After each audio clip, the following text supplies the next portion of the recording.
Good morning. I'm Ann Schindler, and this is First Coast Connect. Today, a new council president takes the helm at what seems like a markedly partisan time in City Hall. We ask Kevin Carrico about his priorities, political proclivities, and plans for the coming year. Later in the program, how a survivor of a cold case crime turned his family's grief into activism and victim advocacy. But first, Kevin Carrico was once the baby of the Jacksonville City Council. He is now its leader, and he is facing a full-grown set of challenges. Here to talk about all of it is the Honorable Kevin Carrico. Good morning, Kevin. Thanks for being here. Good morning. It's my pleasure. Thanks for having me. We are delighted you're here. Let's start with a little bit of a biographical dive. You, professionally, your background is in nonprofit work. You currently are with the Boys and Girls Club of Northeast Florida. You previously worked with the Clara White Mission. But before that, you were sort of raised in the service industry. Well, yeah, it even goes before that with my dad being in the military in the service. So we moved around every couple of years. That was my upbringing, being an Army brat. So there's a special fraternity of folks that have lived in that life and understand what that means. And I'm proud to be an Army brat and certainly proud of my dad for his years of service. But yeah, after he got out of the military, he became a club manager right here in Jacksonville at the old University Club downtown. And I started working for him in high school. Working weddings, working fine dining in the dining room. Eventually, hop behind the bar, learn how to mix drinks, and that was my first career path. So I was in hospitality management, country club management, all the way until probably my late 20s, and then I took a dive into the nonprofit world. I just had a tug on my heartstrings to do something a little more meaningful and impactful, and that's how I ended up at Clara White with as the vice president over there, and now 10 years at the Boys and Girls Club. So I can sit here and talk about that for 30 minutes, the Boys and Girls Club, the great work we do. But if you would allow me just to give a quick plug on the organization and kind of what we're up to, we have Sure. 59 locations here in Northeast Florida. We serve Alachua, Clay, St. John's, Duval, and Nassau County, after-school programs, summer programs for kids, really helping them reach their full potential. You've had some of our all-star youth on the show before, and they came out. Yeah. And I was like a proud father watching those two young people just talk about their story, their journey, and their passion. So it's really my life's passion work is just giving back and helping people, and especially the youth, which will roll big time when we discuss kind of my priorities and what I want to see with this council and this city here, my year as president. I'm curious, in addition to kind of starting in the service industry, and there is a certain fraternity among people who've done that. It is a different kind of work, and it does give you a sort of bottom-up view sometimes of the world, and your place in it because you're working as a server. But you also have studied things that I think some might surprise some people, given your political posture. You were an African American studies minor. Yeah, Florida State University. You worked for years at the Jacksonville Youth Sanctuary, now the Sanctuary on 8th Street. And of course, your job at Clara White Mission is working with Mhm. the homeless. You now work with under-resourced kids. And you were actually a Democrat for a number of years before you switched parties. What would you say about your political identity, your political leanings, Yeah. and how you ended up kind of where you are right now as a Republican? Sure. It starts with my dad being in the military. I had a conversation with him one time when there was a presidential election. I asked him who he's voting for, and he said, when you serve in the military, you serve at the pleasure of the president. He's the commander in chief. So I don't actually vote because doesn't if I vote for this guy and the other guy wins, I still have to serve that person. So when he retired from the military, he registered to vote and is very active and when he's being civically engaged. So yeah, I was at Florida State University, freshly 18 years old, and you were registering to vote, and the Democrats were giving out free pizza. So that's where I landed. My grandmother was Catholic, and my other grandmother worked for FEMA. So if there was any influence younger in life, it was probably them. But I realized that that party just didn't align with what my ideals were and what my values were when I got a little older. Very personal story. My daughter now, who's 6 years old, she's a rainbow baby. I don't know if you know what that means. That means my ex-wife had a miscarriage before my daughter was born. And once you kind of hear that heartbeat and understand that life was there and then it was lost, due to just circumstances, really just awakened me and my conservative values on pro-life or pro-choice, excuse me, or pro-life. Sorry.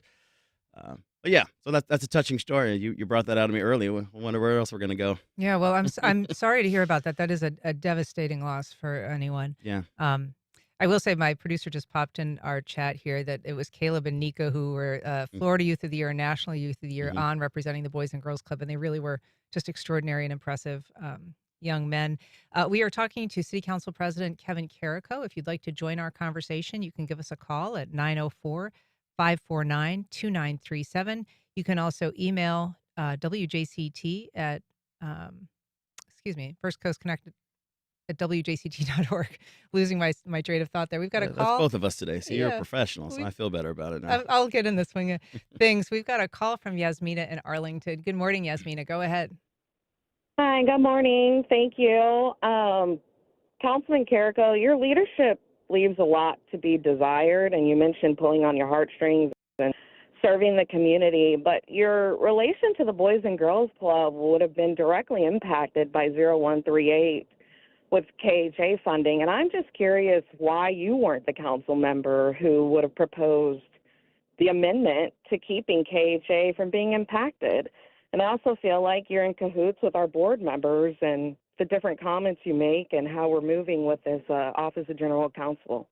Thanks, Yasmina. I think referencing there the carve out that Raul Arias created for the Kids Hope Alliance when it came Mm-hmm. to basically reporting requirements for nonprofits that might be providing aid to immigrants or people who didn't have proper documentation. That bill was ultimately vetoed. Yeah, fully aware and understand the question, the premise of it. So when I carry the Boys and Girls Club flag down to City Hall, it's challenging sometimes because the Boys and Girls Club, long before I ever arrived, always has gotten dollars from back then the Jacksonville Children's Commission, now the Kids Hope Alliance. So it's a fine line for me to carry that flag and be the one out front leading on issues, and especially when there's going to be dollars appropriated uh, to Kids Hope Alliance that could end up at the Boys and Girls Club.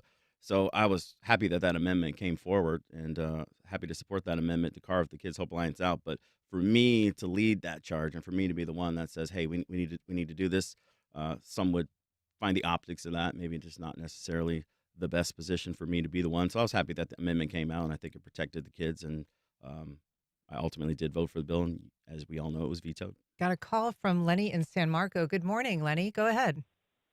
Hey, Mr. President, it's Lenny Curry. How you guys doing? Hey, good morning, Mr. Mayor Mayor. Curry, how are you?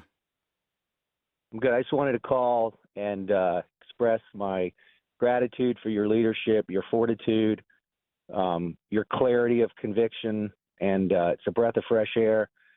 Looking forward to this year, and thank you for looking out for taxpayers. And as you know, we cut the millage rate as I was leaving office, and I know you're trying to do that again. So just wanted to say thank you and keep the fortitude, man. Proud of you. Awesome, man. Thanks for calling. Thanks for checking in. Let's talk a little bit about taxes because you have suggested, pending this review that the budget cycle is going through, that you would like to consider a possible rollback of ad valorem rates and provide some relief, you said, to the people in your district who you think are particularly hurting, District Absolutely. 4, which is kind of the south side of Jacksonville. This is the kind of thing that I think people like to hear, but measurably might not provide a huge relief. I mean, the rate that the former mayor was just referencing was an eighth, I think, of a mill. Eighth of a mil. Mm-hmm. And that's, maybe a buck or two a month for the average taxpayer. Is it worth impacting the budget, to the tune of tens of millions of dollars for that kind of, very small savings? Yeah, I think the taxpayers are stressed right now. They're burdened with inflation.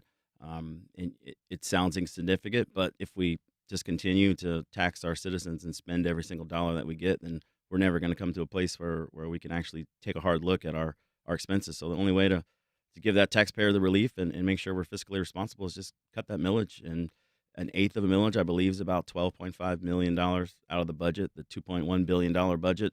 It's not a lot of money coming out, but it's a signal to our taxpayers that we are conscious of their struggles and we are with them and support them. So it started out as exploratory, but now that I've had time to look through the budget, and I think that the Finance Committee will find some ways to trim back a little bit, and I would love to see that relief go to the taxpayers. Also, don't want to gloss over the fact that Mayor Curry called. I remember when I got in office, it was like I was young, I was in my 30s, and now I'm interacting with the mayor. He seemed like a celebrity then, and the fact that 5 years later I can call him a mentor and someone who I can trust to help me and guide me along the way. I just don't want to gloss over that, and I appreciate the Do you call. do you lean on him a lot? Do you turn to him? I turn to a lot of people, a lot of mentors, and he is someone that I do talk to probably once a week, and have always grown that relationship since he was the mayor. But I talk to a lot of people, stakeholders in the community. I talk to um, leaders that are in other industries, nonprofit leaders, friends, family. Anyone that'll help me guide it. It's a tough gig. I've only been in the role since July, and this phone starts ringing about 7:30 and doesn't really stop until 7:30 at night, and then your thought space, everything is just consumed with what can you do to move the needle forward and really make Jacksonville better. And we were talking about cutting taxes, and I think that's something that we owe to our citizens. In terms of talking to people, I know in some recent interviews we've been asked about conversations with the mayor, and it sounds as though until just very recently, you really haven't ever met with the mayor much or talked to the mayor. That I would guess is going to change. Um, but why do you suppose it is during this past year where you've had a fair amount of kind of public disputes with the mayor's office, you haven't had those personal conversations with her? Yeah, in the past, we've disagreed on a few issues, and both have talked about those issues since, and we kind of disagreed publicly, kind of through the media, and both agree that that probably wasn't the best way going forward for us to handle things that we don't disagree on. And we're going to agree on a lot. We're going to agree on things that are going to move Jacksonville forward. We both are passionate about downtown, uh, and I'm looking forward to continued meetings. So we have meetings scheduled every other Monday now. So every Monday before the council meeting. So we've met twice now in this council year, and we're going to continue that open dialogue. And That seems um, smart. yeah, I made her a promise. I said, hey, if I'm going to go out and do anything stupid that upsets you, I'll be sure to shoot you a text first or let you know. She said, Kevin, I prefer you don't do anything stupid, but that's fair. If you want to give me a heads up, we can agree on that. And of course, football season's coming, so go Knowles. Right. Well, you guys are both Yeah. FSU grads, right? So you've got hmm that to bond over. You're both big Jags fans. Yeah. What else do you have in common with the mayor, and what do you suppose is like your biggest point of difference?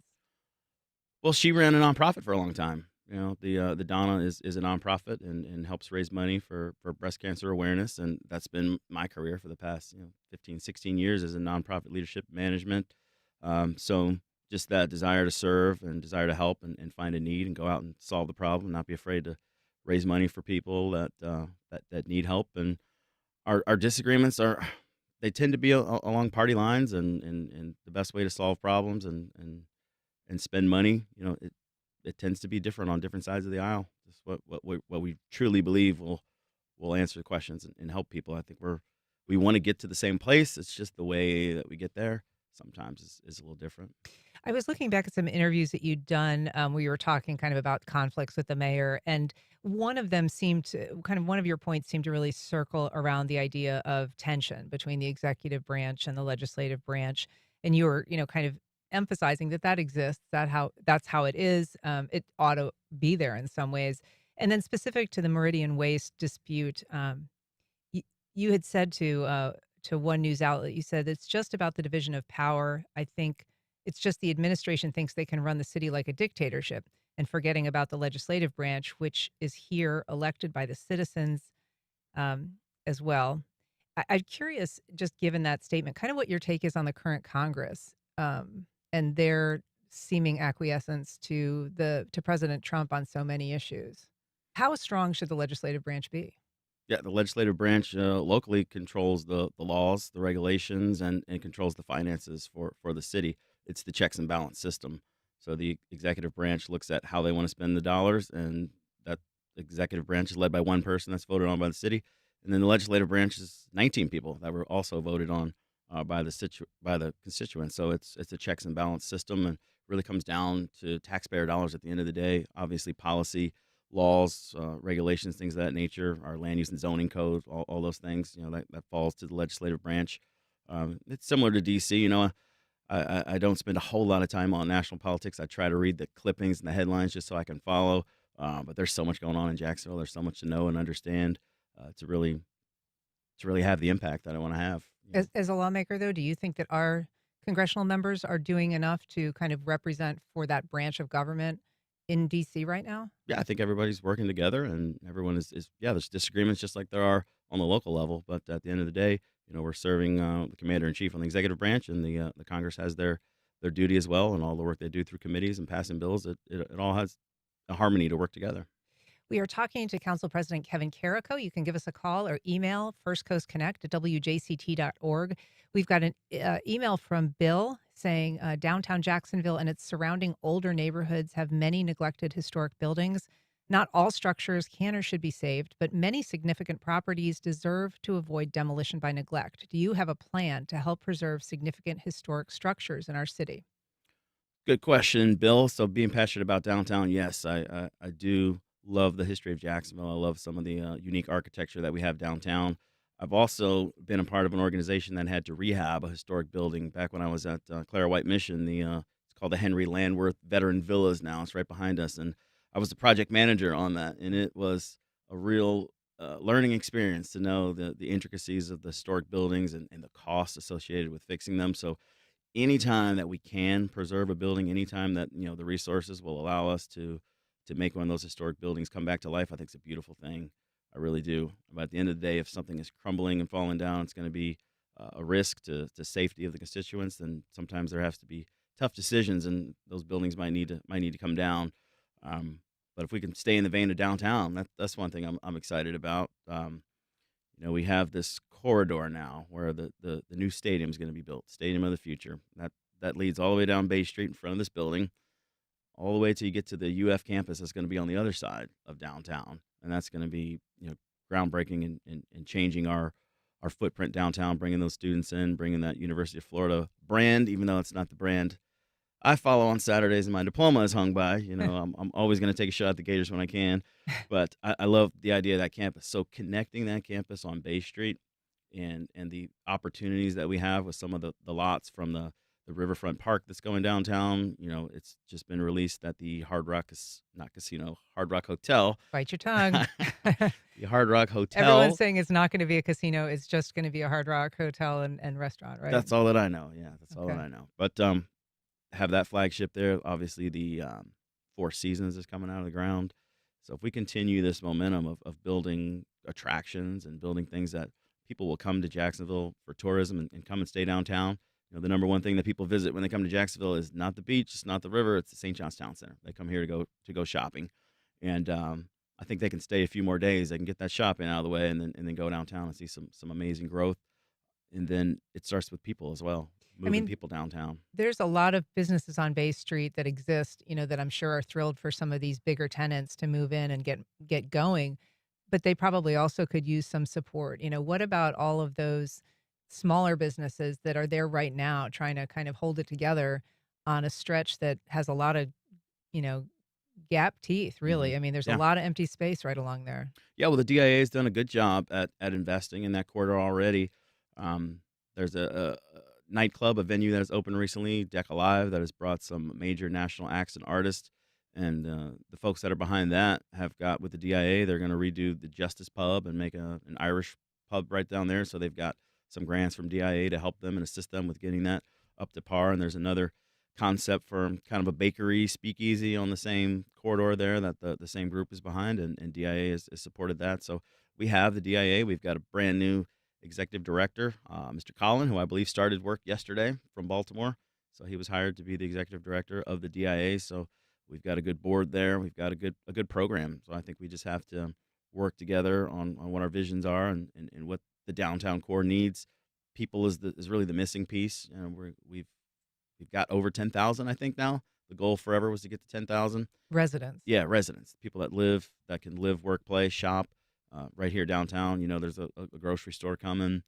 We've got development on San Marco and the Brooklyn area. The old Times Union building, that's coming. The old brewery there on the South Bank by Mocha, it's slipping the name, River City Brewing Company. That's coming to be a beautiful multi-use development. So it's here. I don't think we're the city of renderings anymore. Right now, we're going to be the city of construction for a couple of years. Do you have a sense of a residency number? I know the DIA has used 10,000 as a peg for kind of like, you hit this mark and there is a little bit of self-generating vibrancy. But what do you think is the number that it would take for downtown to feel like a downtown when you're walking around on a Friday afternoon? If you wanted to look like, an Indianapolis or a Nashville or, one of those kind of competitive cities, and I would say you probably need at least double that. Yeah. We've got a call from Tom on the west side. Good morning, Tom. Go ahead.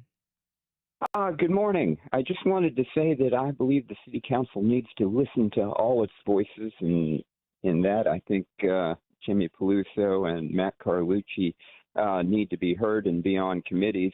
I think they serve an important check and balance within the city council and keep the city council from going too far or making mistakes.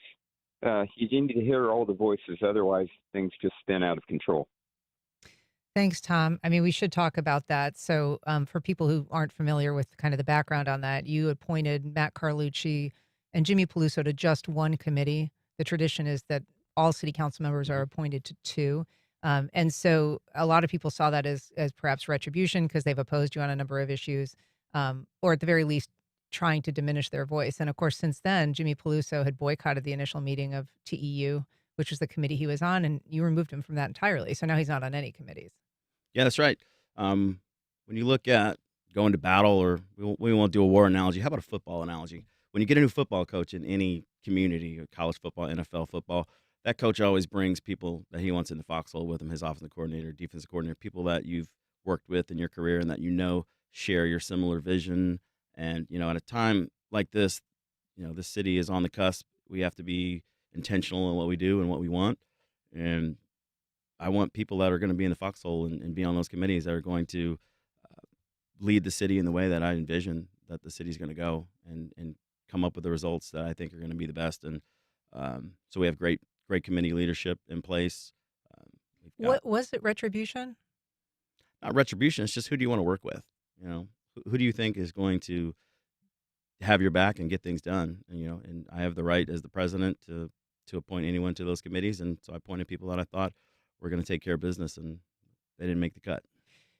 So you are probably like 57th city council president for the Jacksonville City Council. There have been a lot of contentious relationships Yeah, between not the first one. right, and they have all managed previously to appoint representatives to at least two committees, recognizing that they serve a district, and that they have a constituency that needs a voice in committee decisions, which is where a lot of the big decisions are made. Yeah, that's not accurate, though. There have been council presidents that have left people off committees and even took them away. I think the latest one would have been Anna Roche. Well, and I her think she treatment didn't. of Bill Gulliford. He said specifically he wasn't going to serve on any committees, and so she didn't appoint him to any. But that's a little different than someone wanting to serve, like Matt Carlucci or Jimmy Peluso, and then not giving them a committee assignment. Yeah, I don't know if wanting to serve and Jimmy Peluso should match. I mean, he's the one that boycotted his only committee and decided not to show up for work. So Fair enough. How about Carlucci, though? Yeah, Carlucci has been appointed to the special committee on downtown. That was something that he wanted and something that I gave him. He's on one of the committees, and the committees are just one part. They're the first step in the legislative process. Every single council member comes to every single meeting and votes on every single bill. So I think the rhetoric of that the voices aren't being heard by them not being on committees. They can come to any committee, they can speak at any committee, and they will vote on every single bill that goes through the legislative process. We have an email from Tyra on this subject. She says, I live in District 7. City Council member Jimmy Peluso is my representative. You have given him one committee assignment versus, and as we said, none at this point. She says this undermines his influence and impact on the workings of the city, which then lessens the impact of citizens who live in District 7. So that would be her. Right. Now, that constituent also has 5 at-large council members that serve at the pleasure of everyone in the city. So I don't want to take away from their role as an at-large member. So you've got 5 members represented that are at-large, and you've got your district member. And there's 5 committees, so your district is never really represented on all of the committees. But your at-large people will fill that gap for you, and Mr. Peluso still has a voice. Yeah. Let's talk a little bit more then about your relationship with Matt Carlucci, because there was that very tense meeting where you called the sergeant at arms to remove him from council, which also seemed like a pretty dramatic departure from sort of the way that council typically operates. I've not seen that in my experience where the sergeant at arms was summoned to remove a council member. Yeah, I mean, if you watch the meeting, he had become emotional and upset, and there was a point where I was trying to continue the meeting, and he started walking at me, and I'd rather not, stand up and go chest to chest with one of my colleagues. I think that would have been even a worse look. So I glanced over, I saw the sergeant at arms there, and just asked, "Hey, could you get him out of here? He's violating my space." And that's how we ended that, and we continued with the work of the meeting. Do you regret the way you handled that at all? Not at all. Did you feel threatened by Matt Carlucci? Did I think he was going to punch me? Probably not, but he was moving in my space and we're in the middle of the meeting. So you have to use the tools that are given to you. And we have a sergeant at arms, and they're there to serve at the pleasure of the chairman. So at that point, I needed him to continue on his way. Yeah. And so since then, how would you characterize your relationship with him? With Matt, we don't speak that much, but I have a lot of respect for Matt and his career and everything that he's done to serve this city. So there's no ill will or bad feelings there. But I'm probably not coming over for Sunday dinner. Okay. I want to talk to you a little bit about your uh, interest in downtown. We talked a little bit about projects, that have been neglected. The Laura Street Trio. Hesitate to even bring it up because it is Yeah, always this perpetual. a little listener fatigue on that one, huh? I'm sure, and I'm sure that it's something that the city council is It's very equally tired frustrating. about Yeah, it's very talking frustrating. about. But it is, a central focus of the architecture and the preservation wishes of a lot Mm, downtown, and you've been very involved in that as well. So, what's your forecast for that sure. three buildings that? I still have a lot of hope for that. As you know, I think it's very important. I call it the linchpin between the kind of commercial district of downtown and the rest of downtown. It's going to be right in the middle of that corridor I just talked about, going from the stadium to the UF grad campus. Laura Street's right in the middle. So some of the renderings and some of the plans that were to take place in that would have been just transformational with a boutique hotel, residences, retail, nice restaurant on the bottom. So those plans didn't come to fruition. The current owner wasn't able to close due to some liens and things like that he had on the property. I do hear that he has found another buyer and is back in the market trying to sell that because it's ultimately headed to foreclosure. Um, the city has a lien against it as well for the back fees that are owed to it. So it's complicated. I don't think anything happens soon, but I think something happens, and I probably won't be able to cut a ribbon or do anything to it while I'm president, certainly, but I will continue to follow it. And Do you think it is going to be saved? That all three buildings?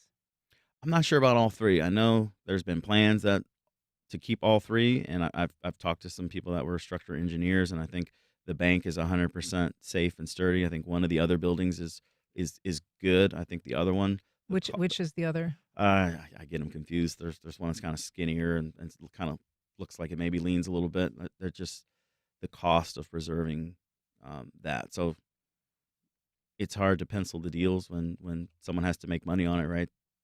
It's not just sitting there as a museum. The city doesn't own it. So in order for a developer to be profitable, you have to look at the cost analysis and the ROI. So Do you think the city will once again own it? I mean, the city did own it. it will go to auction. I mean, I don't think the city wants to own it and be a developer. I wouldn't want to do that. There are plenty of people out in this universe that handle those kind of projects and get development done. We're talking to City Council President Kevin Carrico. You can reach us at 904-549-2937 or First Coast Connect at WJCT.org. We've got a call from Wells on the South Side. Good morning, Wells. Go ahead. Good morning, Ann. I have two questions for President Carrico. The first one is, why do you support and why have you supported the building of a medical examiner's office and a morgue that can hold 300 bodies in a predominantly aging African-American community? And would you support the repurposing of that morgue? My second question is, the council passed a resolution supporting the Zionist government of Israel. I want to know if this council would be willing to pass a resolution calling for the end of the genocide and the using food as weapon of mass destruction against the Palestinian people. Those are my two questions. Thanks, All right. Wells. Can we take those in reverse order? Mostly Sure. because on the Israel issue, the council did pass this resolution declaring, quote, unequivocal support for Israel. hmm And, back then, the death toll in Gaza was about 1,000. It's now about 55,000. Do you think that the city council's support for Israel, the way that it's conducting that war, is still unequivocal? My support for Israel hasn't wavered. Israel has always been an ally of the United States and a very important peace factor in that region, and so I don't waver on that support one bit. Um, Would you be willing to denounce what Wells was saying, terming as genocide? so the protesters have come down and asked for ceasefires and these things that the council get behind something like that. No, I wouldn't support a resolution for a ceasefire. I'm going to stick with my support for Israel. In terms of the Brentwood Mhm. Medical Examiner's Office, that's been a source of a lot of Yeah. controversy. There is going to be, a morgue inside there, in addition to, other offices and functions of the medical examiner's office. Um, it's a project well underway, if not complete, hmm right?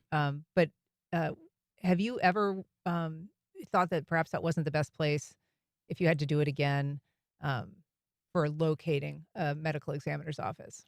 Sure. So I'll start with I've toured the old medical examiner's office, and it is Grim. yes, it's not a good place to go. It's dark, it's dated, it's I don't want to say it's unsanitary because there's still functions happening over there, but it's a rough place, and so we needed a new facility, and the land was found, under the previous administration. I think it was the first land use and zoning meeting that I chaired in this Deegan administration. So it would have been two plus years ago that we had to just vote on the simple rezoning, and a couple people came out and expressed some concern. So I deferred it and sent it back to the administration to work through and talk through uh, best case scenario, worst case scenario, and what they wanted to do and what they needed the council to support.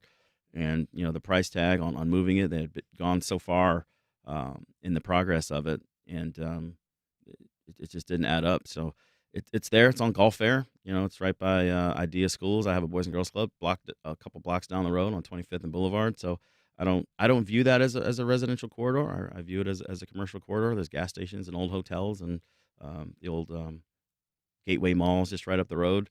I mean, So there are homes just right adjacent to it. yeah, it backs up to a neighborhood, but it's the beginning of a corridor. So that's the place it landed. The plane is landed. It's going to be open. If there are concerned citizens out there that are upset about it, then I have compassion for that. But sometimes government is about making tough decisions, and we need a medical examiner's office. In terms of the protests that have been engendered at City Hall, specific to the Israel, Gaza offensive, and a lot of people representing for, the state of Palestine, and asking the council to get involved.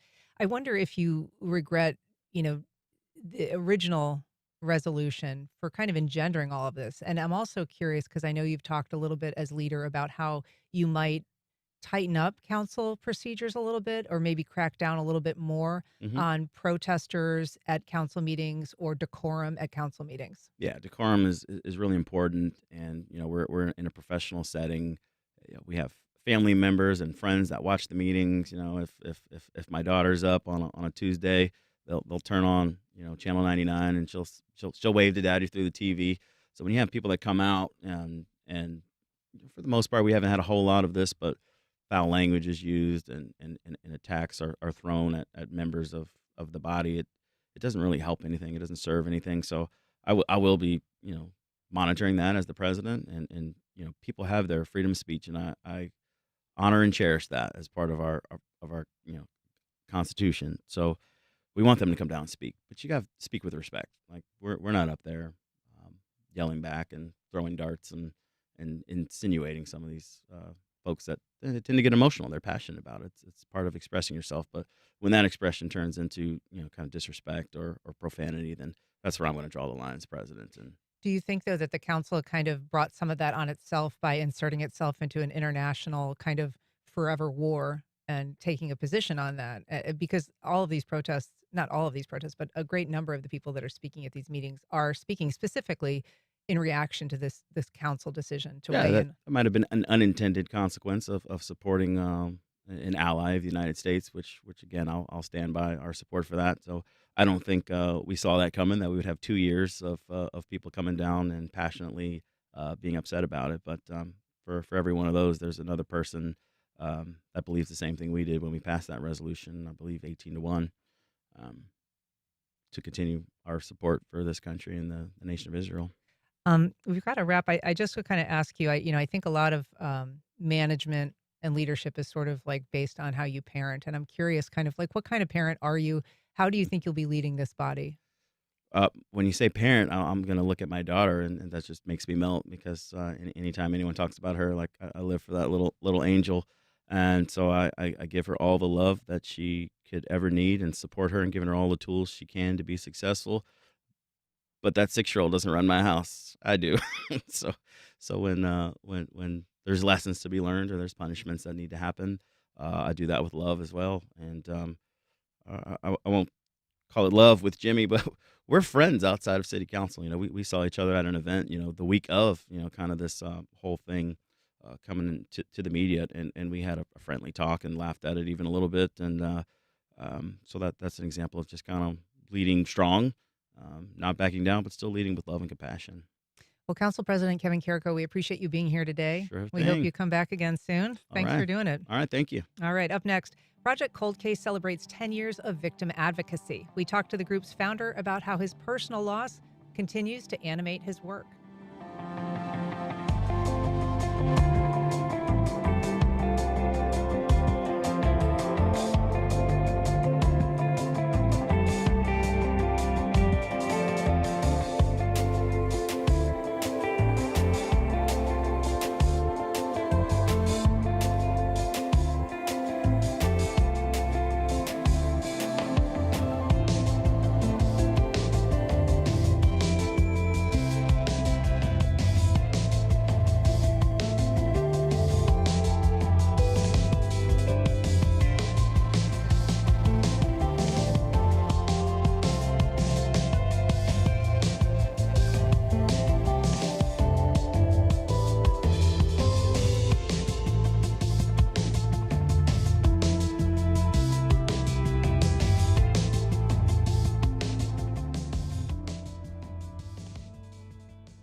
Welcome back. It's been a decade since Ryan Bachman founded Project Cold Case to advocate for victims and families of unsolved murders. In that time, the group has expanded around the globe and helped put dozens of cases to rest. He joins us now to talk about the group's milestone. Ryan Bachman, thank you so much for being here. Thank you for having me again, Ann. So you've been at this in a professional sense for 10 years now, but your involvement in cold case murders started well before that with your own father's case, Correct. Yeah. Clifford Bachman. Almost 16 years ago. October will be 16 years. My dad was murdered here in Jacksonville, Florida. The case remains unsolved and clearly changed the trajectory of my life, my family. You never can prepare for that, no matter how many shows you've watched on TV, no matter how much you think you understand about the judicial system and the criminal justice system. It's never enough. It's a very traumatic journey that never truly ends. And I think that's probably what I'm most proud of in 10 years of work is that this is a journey of healing, and it has always been that for me. And I hope to offer that to the other families that have been impacted by these unsolved murders. And you have worked an enormous amount of cases at this point, about 1,800 cases in all that you have helped, publicize, get word out, and 70 that have been resolved. Right. Can you kind of describe to us what resolution means, Yeah. how you describe what that is? Yeah, it's like a lot of things. The more detail you get into it, the more complicated it becomes. We like to look at things as solved or unsolved, right? And the goal is to solve something. But what we've learned in 70 plus case resolutions is that, what exactly does that look like to a family? What are you searching for in that quest for answers and justice? Because we have had cases where the offender is already dead. And so a family's maybe waiting for their day in court, and then they finally find out who did it, and there's no accountability. The case is resolved, it's closed, you know who did it, but you didn't get that day in court. Or maybe the offender is locked up on other charges, and they're not going to be charged in your loved one's case.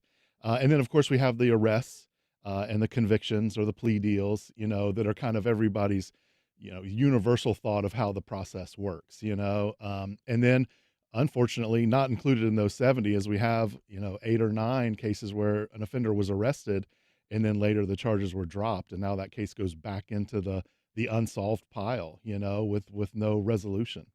One thing that is very exciting, I think, when a case that has been cold gets reignited in some way, and you're actually involved right now with an international case with Yeah. a Jacksonville connection that is really fascinating and perhaps gives the family cause for hope. Can you tell us a little bit about the Grogan case? Yeah, so the Grogan family, they were a military family. They were stationed in Germany in the early 90s, 1992.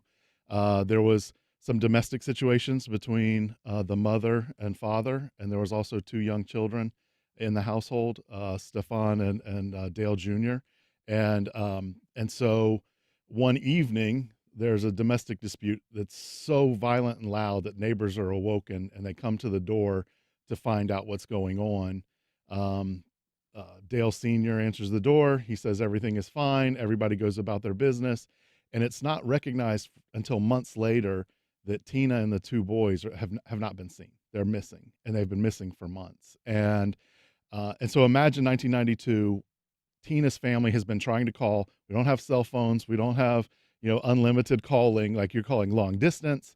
The phone is either busy or nobody answers, or if, Dale Sr. answers, oh, she's not available, nobody's available. So this goes on for months with the family back here in the United States, can't get in touch with their loved ones. And so they have to then navigate a process of going above Dale Sr.'s head in the military to find somebody that can go knock on that door and see where Tina and the boys are. And that's where they discover that they have been missing for months. Their remains have never been found. They have never been discovered, somewhere else, living in, assumed identities. I mean, we're talking about, a couple, a mother and 2 young children in a country where they don't speak the language, where they don't have money, they don't have, car, they don't have access. So it's a criminal act, very likely took place. Well, Dale Sr. got out of the military and he moved to Jacksonville, and he's been living here. And we didn't know that, but a number of years ago, Tina's mom reached out to us. We started raising awareness for Tina and the boys on our website through our social media platforms. And then earlier this year, we got a call from the Army that said, hey, we've reopened this case. We see that you've done a spotlight on this case and interviewed the family. There's a couple errors in your story, like that phone number you have for information, that's no longer good. Can you update the phone number? We did. And it turns out that Dale got involved in a traveling to meet a minor for sex in Nassau County and got arrested in January. And when he got arrested, he made some statements to somebody that were enough that Nassau County Sheriff's Office called the Army investigators and they reopened the case. So they have been coming into town. They've come to our office, met with us. They've, used our office as kind of a base camp to when they're traveling to do interviews and meet with witnesses, potential witnesses, and reopened, a 30+ year investigation, that we didn't know had a Jacksonville tie until there was an arrest in another case. It is very exciting. And we should say that the charges that brought him in Nassau County, these, to meet a minor for sex, those have been dropped. But there's momentum behind this murder investigation. We've just got about 15 seconds. Yeah, the charges got upgraded to federal charges. So he's still charged with traveling to meet a minor, but federally, not state. Okay. The state charges were dropped, but they're picked up federally. Gotcha. And then the murder investigation continues at pace. Correct. We are talking to Ryan Backman of Project Cold Case. It is their 10th anniversary. We're going to take a 2-minute break, and we'll be back in just a moment.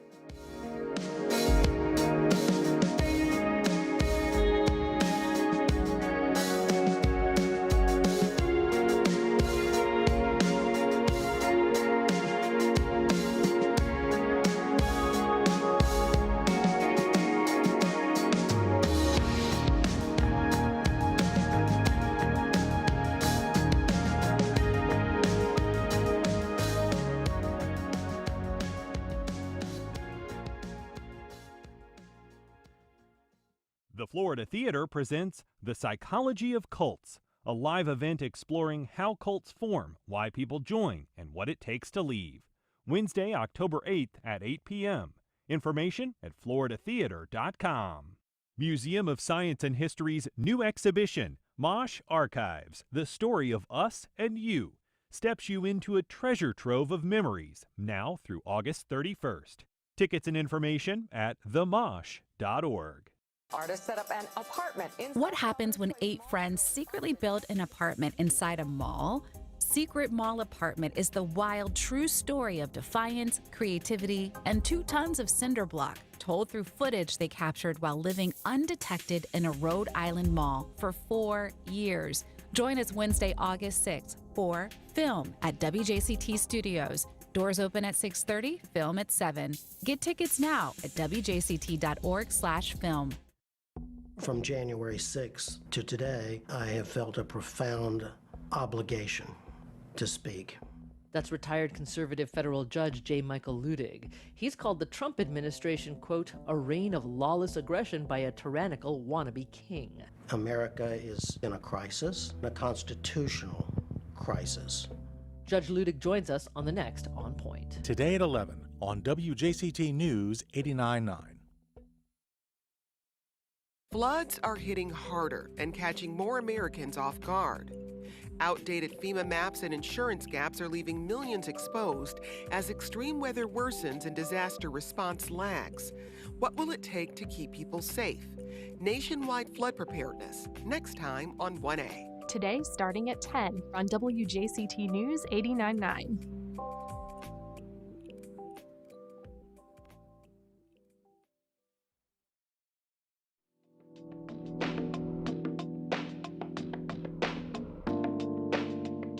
Welcome back. If you're just joining us, I've been speaking to Ryan Backman. He is the founder and executive director of Project Cold Case. And he is also leading an organization that's celebrating its 10th anniversary. I want to talk about that event in just a minute. But, we were just talking before the break about this case that has been reopened that seems in some ways like it might have been predicated on domestic violence. And, data show that about 1 in 5 homicide victims are killed by an intimate partner. It's much more common than this sort of stranger danger murder that people are often apprehensive about. And yet it is hard, I think, for people to understand that. Can you talk a little bit about the work that you've done on those cases and also trying to highlight that fact? Yeah, well, one of the things with those cases are a lot of times the offender is known, so they don't go cold. That was what was very unique about this Grogan case was they were missing before anybody knew. And so while everybody has suspected and had a good idea that the husband was involved, there has not been the physical evidence or even the bodies recovered. In many domestic situations, the offender is known. Sometimes they turn the weapon on themselves, like we've seen, even here recently in the last few days in the surrounding counties. And then, or they're known right away, And so we don't have a lot of those in in the cases that we work with families, but they do come up, and they usually come up in situations where the victim is missing first, and then hopefully recovered at a later date, and then you can move forward with a prosecution. This could be a tough case, though. I mean, it's international jurisdiction. It's evidence, as you say, what would exist would be decades old. Right, and they didn't go in there. There wasn't a crime scene that they went to. It had months to clean up and get rid of any evidence. And without bodies, it's clearly really hard to prosecute a case. It's not impossible, but it's much more difficult, So I think, I don't want to speak for the family, even though we've had a lot of intimate conversations. They want to find Tina and the boys. They want to be able to bring them home and give them a proper burial and know that they're not just in the woods somewhere, Yeah. So let's talk about this upcoming event because 10 years is quite a milestone for an organization like yours. I mean, you now, you're based here, but you now are in 48 countries and territories, around the world. Yeah. And so your work footprint has expanded a lot. It has. In that time. It's shocking how many families are just looking for somebody to talk to and looking to share, their experience and their journey. And of course they want answers and they want resolution, but they also want to heal, and they want to be able to sit around the table and laugh and joke and enjoy life without feeling guilty about it because their loved one's gone, and that's what we want to do. And the resources that you offer go beyond just helping to platform their family's loss. I mean, and that is a big part of it because Sure. people do like to see that their victim has not been forgotten. Correct. But what are some of the resources that you provide for them? Well, we do support meetings monthly, both in person for our local families and virtual for families, wherever they are. And we have families from all over the country and beyond that join those monthly support meetings. But we can also meet with them and kind of guide them on what the expectation should be and what they can do to advocate for their own loved one, including setting up a meeting with the investigator, the right questions to ask, the things that will help advance, the investigation, hopefully. whether a case is active, inactive, whether there's, any new technology out there that may be applied to any evidence that is in the case. And these are things that the families don't really understand because it's not like CSI on TV. Right. It's so important. I mean, yeah, that's information that you don't know unless you kind of know it and have been exactly. through it. Exactly. And we have after 10 years, we have a large network of investigators, forensic scientists, anthropologists. Our reach goes really far in being able to get answers to some of those questions. So the celebratory event is August 7th at Casa Marina Hotel and Restaurant in Jacks Beach from 6 to 9. And it's a free event, but it is also a fundraiser. Can you kind Correct, of yeah. explain what people can expect? Yeah, so we're going to have a silent auction. We'll have hors d'oeuvres and drinks. It is free. You don't need a ticket, but you come in and you'll have a slideshow about 10 years of the work that we've done and some of the things that we've accomplished. We'll have a meal. We'll have dinner, and we'll provide a little program where we talk about some of the things that we've done and accomplished and some of the hurdles we've had to overcome in 10 years. And how funding is, always one of those things that nobody likes to talk about, but is always the biggest hurdle. And so we'll try to raise money, and we're not charging to get in, so that they can hopefully use that savings to bid on items or make a donation and support us moving forward. And I'm guessing, although it's free, you might be wanting people to RSVP or at least let you know. Yeah. I mean, we have a Facebook page. It's the Decade of Hope fundraiser, and it's connected to the Project Cold Case Facebook page where you can RSVP. We have a number that we expect that's traditionally after 10 years of having these events. We know how many people typically show up, and we're prepared for, but we would love the public to come out, if they don't know who we are, don't understand what we do, and then enjoy. We're also going to host a family picnic on Saturday for the families of the victims, because they're always invited to our events, but we don't ask them to donate. We're not asking them for money.